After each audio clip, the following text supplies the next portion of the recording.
Selamat siang, Bu. Apa kabar semuanya? Baik, Bu. Assalamualaikum warahmatullahi wabarakatuh.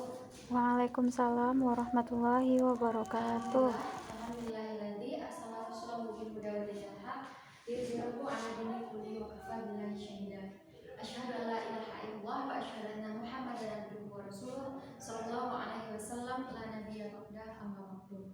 Pertama dan terutama sekali, marilah kita ucapkan puji syukur kehadirat Allah Subhanahu wa taala yang telah melimpahkan rahmat dan karunia kepada kita semua sehingga kita dapat hadir ke kelas yang insyaallah penuh berkah ini.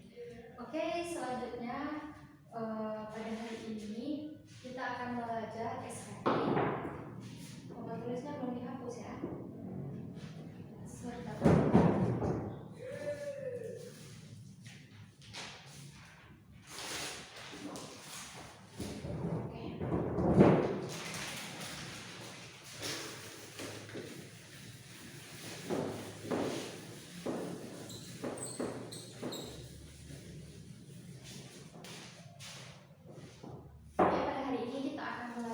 SKI Sejarah Kebudayaan Islam. Nah, untuk itu sebelum kita masuk kepada materi, silakan anak-anak ibu rapikan tempat duduknya terlebih dahulu. Baik, Bu. Oke, ketua kelas, silakan pimpin doa. Sikap berdoa mulai. Bismillahirrahmanirrahim. Rabbi zidni ilman warzuqni fahman.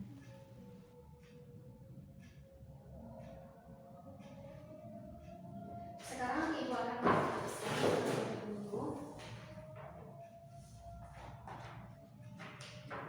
Esa, Hadir, Bu. Rizka, Hadir, Bu. Paula, Hadir, Bu. Salsabila, Hadir, Bu. Aura, Fiona. Hadir semua anak-anak ibu? Hadir, Bu. Ainda hadir? Oke. Nanti silahkan dikasihkan suratnya dulu ya. Oke. Sebelum kita masuk ke materi, ibu akan menjelaskan terlebih dahulu apa tujuan dari pembelajaran kita pada saat sekarang ini. Yang pertama yaitu siswa mampu mengklasifikasikan jalur masuknya Islam ke Indonesia. Yang kedua, siswa mampu memetakan strategi dakwah dalam proses Islamisasi di Indonesia. Yang mana materi kita pada kesempatan kali ini yaitu perkembangan Islam di Indonesia. Nah, pada kesempatan kali ini kita akan membahas yang pertama situasi dan kondisi pra-Islam. Jadi bagaimana sih situasi dan kondisi di Arab di Indonesia sebelum kedatangan Islam? Nah, yang pertama yaitu kondisi geografis. Jadi kondisi geografis Indonesia itu terletak di 5 derajat 54 lintang utara sampai 11 derajat lintang selatan dan 95 derajat 01 bujur timur sampai 141 derajat 02 bujur timur. Dan ini dinamakan dengan letak yang strategis. Jadi Indonesia ini terletak di antara beberapa pulau-pulau. Jadi Indonesia di tengah, di bawah itu ada Australia, di sebelah atas ada benua Amerika dan sebagainya. Jadi Indonesia itu terletak di tengah-tengah. Pulau Indonesia sebelah sini.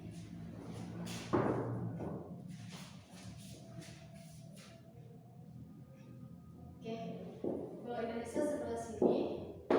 Ini Indonesia. Ini benua Australia. Dan ini benua Asia.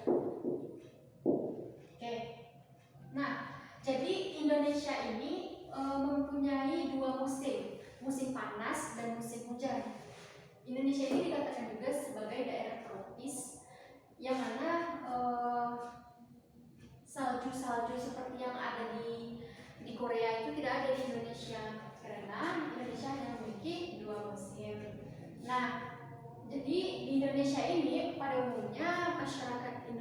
bertani. Masyarakat Indonesia tuh ada yang nelayan, bertani dan lain-lain sebagainya. Ada juga yang berkebun. Nah, yang kedua yaitu bagaimana sih keyakinan Indonesia sebelum datangnya Islam ke Indonesia itu sendiri. Jadi pada saat itu masyarakat Indonesia kepercayaannya sangat primitif, bermacam-macam. Ada yang beragama Hindu, ada yang beragama Buddha, ada yang menyembah dewa-dewa, ada yang menyembah api, dan lain-lain sebagainya. Ini dibuktikan dari adanya artefak yang merupakan peninggalan dari sejarah di masa lalu. Jadi para arkeolog dan ilmuwan-ilmuwan itu menemukan artefak yang berisikan tentang bagaimana sih kehidupan keyakinan masyarakat Indonesia sebelum masuk Islam. Yang ketiga yaitu perekonomian. Situasi dan kondisi pra-Islam ini, perekonomian masyarakat Indonesia itu rata-rata sebagai petani, dua, nelayan. Jadi masyarakat Indonesia itu pada umumnya bertani dan mencari ikan di laut. Yang ketiga, yang keempat yaitu politik. Jadi politik masyarakat Indonesia sebelum datangnya Islam, negara Indonesia itu merupakan negara dengan sistem kerajaan. Kalau sekarang kan republik, jadi dulu itu kerajaan. Jadi negara Indonesia itu dipimpin oleh raja, ada raja yang memimpin dan ada rakyatnya, seperti itu. Ini dibuktikan dari kitab Nagara Kertagama. Jadi di dalam suatu kitab itu menyatakan bahwasannya Indonesia dipimpin oleh seorang raja. Yang kelima yaitu pada saat sebelum masuknya Islam, Indonesia itu sudah mempunyai sastra. Indonesia itu sudah mempunyai karya-karya sastra, seperti terdapat kitab naskah-naskah Parahyangan, Parangtatam, Sutasoma, dan Arsana Wiwaha. Jadi itu merupakan karya-karya sastra sebelum datangnya Islam ke Indonesia. Jadi sastra itu bukan hanya ada sekarang, tapi sebelum datangnya Islam ke Indonesia, sastra itu memang sudah ada di Indonesia. Apa itu sastra? Sastra itu merupakan tata bahasa dalam berkata-kata. Oke, sampai di sini paham anak ibu? Oke, merasa paham ya semuanya. Selanjutnya yaitu kita akan membahas tentang jalur masuk Islam di Indonesia. Jalur masuk Islam itu ada 4, dan ini dimukakan oleh beberapa orang ahli. Yang pendapat pertama yaitu dikemukakan oleh Snodgrass atau Fishnapel. Dia mengemukakan teori Gujarat, yang mana teori ini mengatakan bahwasanya Islam masuk ke Indonesia itu pada abad ke-13 Masehi.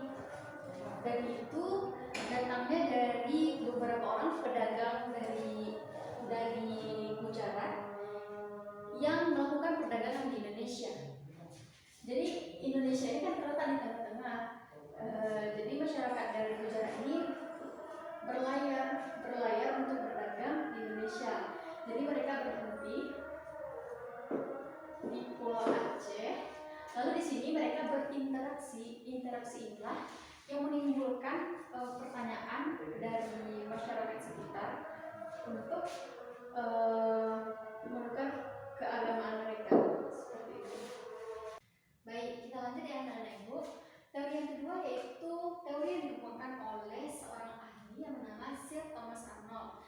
Beliau mengemukakan bahwa Islam itu masuk ke Indonesia melalui jalur Arab, yang mana Islam itu kan berasal dari Arab, dari Mekah dan Madinah. Jadi orang yang berada di Mekah dan Madinah ini melakukan perjalanan ke Indonesia.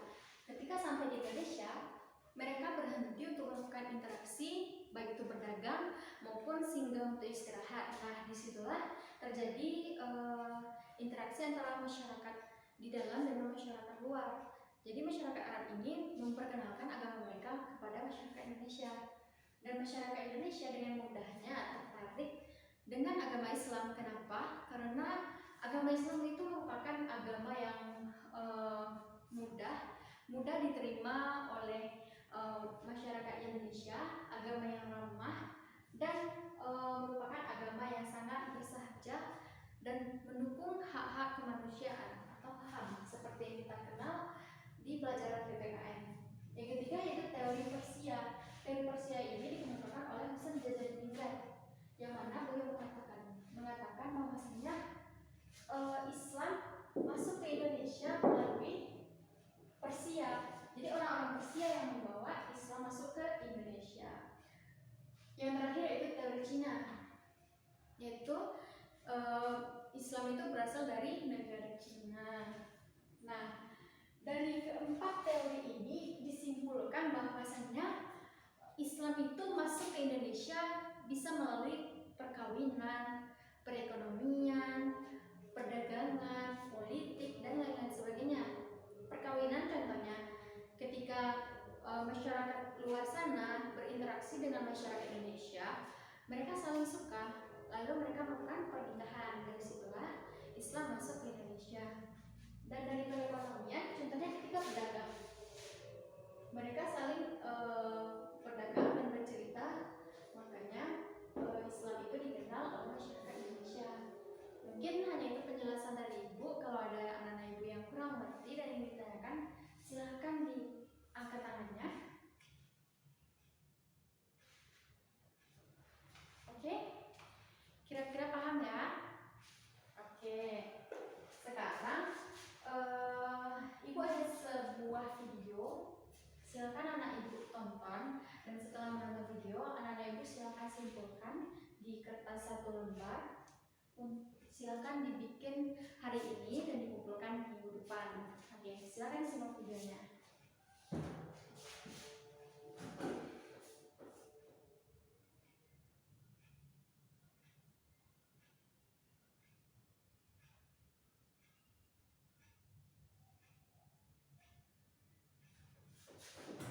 Oke, baik anak-anak Ibu.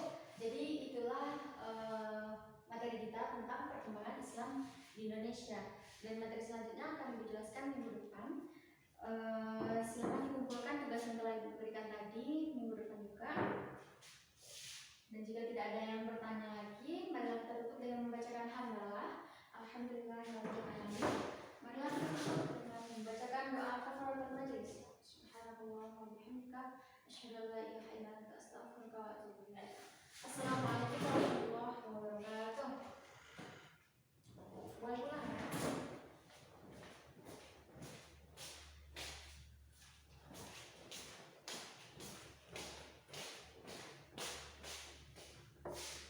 Baik, kita lanjut ya anak-anak Ibu. Teori yang kedua yaitu teori yang dikembangkan oleh seorang ahli yang bernama Sir Thomas Arnold. Beliau mengungkapkan bahwa Islam itu masuk ke Indonesia melalui jalur Arab, yang mana Islam itu kan berasal dari Arab, dari Mekah dan Madinah. Jadi orang yang berada di Mekah dan Madinah ini melakukan perjalanan ke Indonesia. Ketika sampai di Indonesia, mereka berhenti untuk melakukan interaksi, baik itu berdagang maupun singgah untuk istirahat. Nah, disitulah terjadi interaksi antara masyarakat di dalam dan masyarakat luar. Jadi masyarakat Arab ini memperkenalkan agama mereka kepada masyarakat Indonesia. Dan masyarakat Indonesia dengan mudahnya tertarik dengan agama Islam. Kenapa? Karena agama Islam itu merupakan agama yang mudah diterima oleh masyarakat Indonesia, agama yang ramah dan merupakan agama yang sangat bersahaja dan mendukung hak-hak kemanusiaan atau HAM seperti yang kita kenal di pelajaran PPKN. Yang ketiga yaitu teori Persia. Teori Persia ini dikemukakan oleh Hasan Jazari, yang mana beliau mengatakan bahwasanya Islam masuk ke Indonesia melalui Persia. Jadi orang-orang Persia yang membawa Islam masuk ke Indonesia. Yang terakhir yaitu teori Cina, yaitu Islam itu berasal dari negara Cina. Nah, dari keempat teori ini disimpulkan bahwasanya Islam itu masuk ke Indonesia bisa melalui perkawinan, perekonomian, perdagangan, politik, dan lain-lain sebagainya. Perkawinan contohnya, ketika masyarakat luar sana berinteraksi dengan masyarakat Indonesia, mereka saling suka, lalu mereka melakukan pernikahan. Dari situlah Islam masuk ke Indonesia. Dan dari perekonomian, contohnya ketika berdagang, mereka saling berdagang dan bercerita, makanya Islam itu dikenal oleh masyarakat Indonesia. Mungkin hanya itu penjelasan dari Ibu. Kalau ada anak-anak Ibu yang kurang mengerti dan yang ditanyakan, silahkan diangkat tangannya. Oke, kira-kira paham ya? Oke, sekarang Ibu ada sebuah video. Silakan anak Ibu tonton, dan setelah menonton video, anak-anak Ibu silakan simpulkan di kertas 1 lembar. Silakan dibikin hari ini dan dikumpulkan minggu depan. Oke, silakan simak videonya.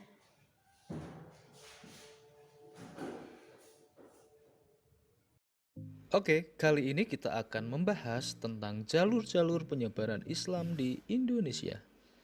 Proses masuk dan berkembangnya agama dan kebudayaan Islam ke Nusantara pada umumnya berjalan dengan damai. Oleh karena itu, Islam mendapat sambutan yang sangat-sangat baik dari masyarakat, baik kalangan raja, bangsawan, maupun rakyat biasa. Kenapa hal tersebut bisa terjadi? Paling tidak ada 3 alasan mengapa Islam sangat mudah diterima di masyarakat Nusantara. Yang pertama, syarat memeluk Islam sangat mudah, cukup dengan mengucapkan kalimat syahadat. Yang kedua, tata cara peribadatan Islam itu sangat sederhana, tidak perlu persiapan yang sangat-sangat rumit. Yang ketiga, Islam tidak mengenal yang namanya pelapisan kasta, seperti halnya agama Hindu, dan tidak heran kalau orang Nusantara, apalagi yang berasal dari golongan bawah secara ekonomi dan sosial, mudah menerima agama ini. Penyebaran Islam yang berlangsung damai itu dapat terlihat pada cara-cara penyebarannya, yaitu melalui saluran perdagangan, perkawinan, pendidikan, ajaran tasawuf, dakwah, dan kesenian. Pertama, melalui jalur perdagangan. Perdagangan merupakan metode penyebaran Islam yang paling kentara. Bahkan dapat dikatakan sebagai jalur pertama dan utama penyebaran awal Islam. Menurut ahli yang bernama Tom Pires, sekitar abad 7 sampai abad ke-16, lalu lintas perdagangan yang melalui Nusantara sangat ramai. Dalam proses ini, pedagang Nusantara dan pedagang asing dari Gujarat dan Timur Tengah bertemu dan saling bertukar pengaruh. Sebagian dari para pedagang asing ini tinggal di wilayah dekat pantai yang disebut yaitu Pekojan. Lama-lama jumlah mereka semakin banyak, demikian juga pengaruh Islam di tempat tinggal mereka. Hal ini juga menjelaskan mengapa kerajaan-kerajaan Islam di Nusantara seperti Bone, Banjar, Banten, Demak, Cirebon, Samudra Pasai, Ternate, Tidore, Bacan, Jailolo, Hitu, dan Delhi selalu berawal dari wilayah pesisir.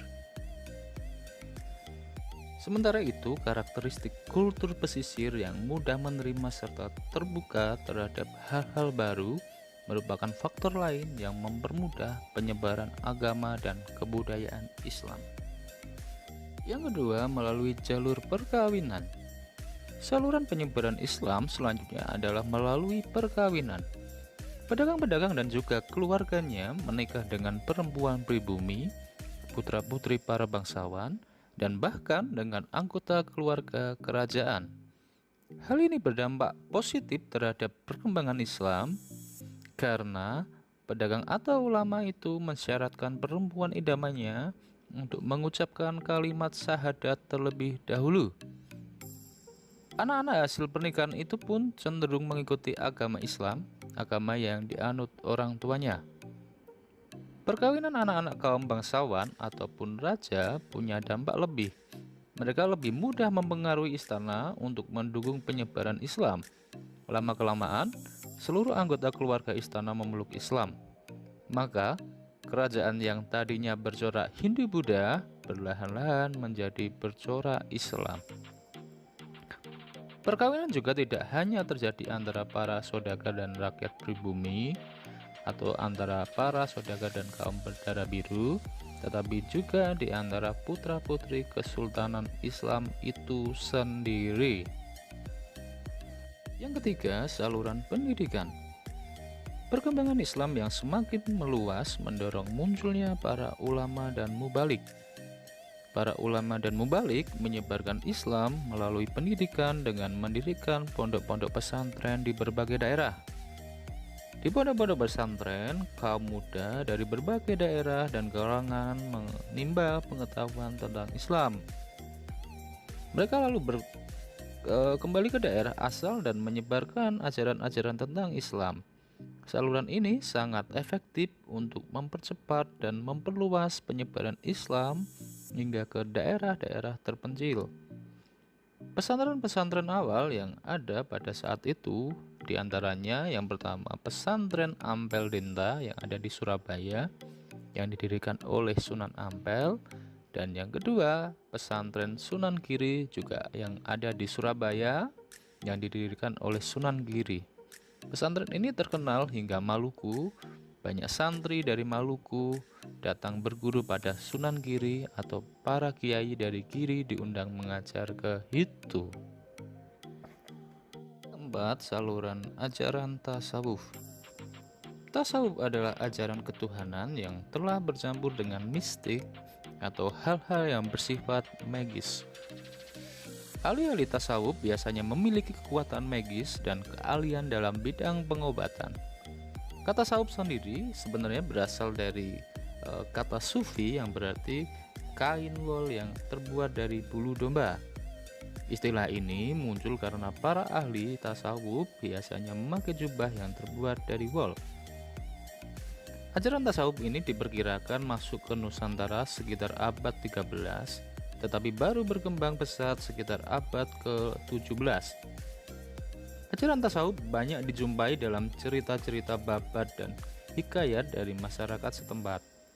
Ajaran ini mudah berkembang, sangat-sangat mudah berkembang, terutama di Jawa karena ajaran Islam melalui tasawuf disesuaikan dengan pola pikir masyarakat yang masih berorientasi agama Hindu. Lewat tasawuf, bentuk Islam yang diperkenalkan menunjukkan kesamaan dengan alam pikiran orang-orang Jawa Hindu, Siwa, dan Buddha. 5. Melalui saluran dakwah. Penyebaran Islam tidak dapat dilepaskan dari peranan para wali. Ada 9 wali yang menyebarkan Islam dengan cara berdakwah, yang disebut juga dengan sebutan Wali Songo. Mereka dikenal telah memiliki ilmu serta penghayatan yang tinggi terhadap Islam.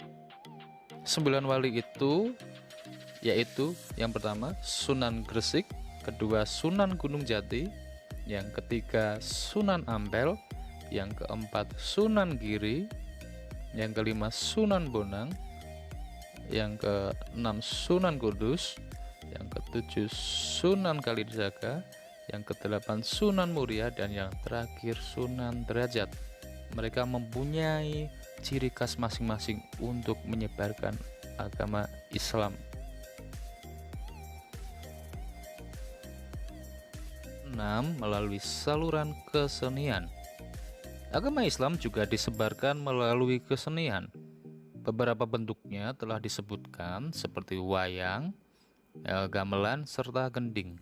Gending itu adalah lagu-lagu Jawa ya, yang berisi syair-syair nasihat dan dasar-dasar agama Islam. Kesenian yang telah berkembang sebelumnya tidak musnah, tetapi diperkaya dengan seni Islam, dijadikan satu yang disebut akulturasi. Seni sastra juga berkembang pesat pada masa Islam. banyak buku tentang tasawuf, hikayat, dan babat disadur ke dalam bahasa Melayu. Demikian jalur-jalur penyebaran Islam di Indonesia. Semoga bermanfaat. Salam. Oke, baiklah anak-anak ibu. Jadi itulah materi kita tentang perkembangan Islam di Indonesia. Dan materi selanjutnya akan ibu jelaskan minggu depan. Silakan dikumpulkan tugas yang telah ibu berikan tadi minggu depan juga. Dan jika tidak ada yang bertanya lagi, marilah kita tutup dengan membacakan hamdalah. Alhamdulillahirobbilalamin. Marilah kita tutup dengan membacakan doa kafaratul majelis. Subhanallah wa bihamdika asyhadu an la ilaha illa anta astaghfiruka wa atubu ilaik. Assalamualaikum warahmatullahi wabarakatuh. Waalaikumsalam warahmatullahi wabarakatuh.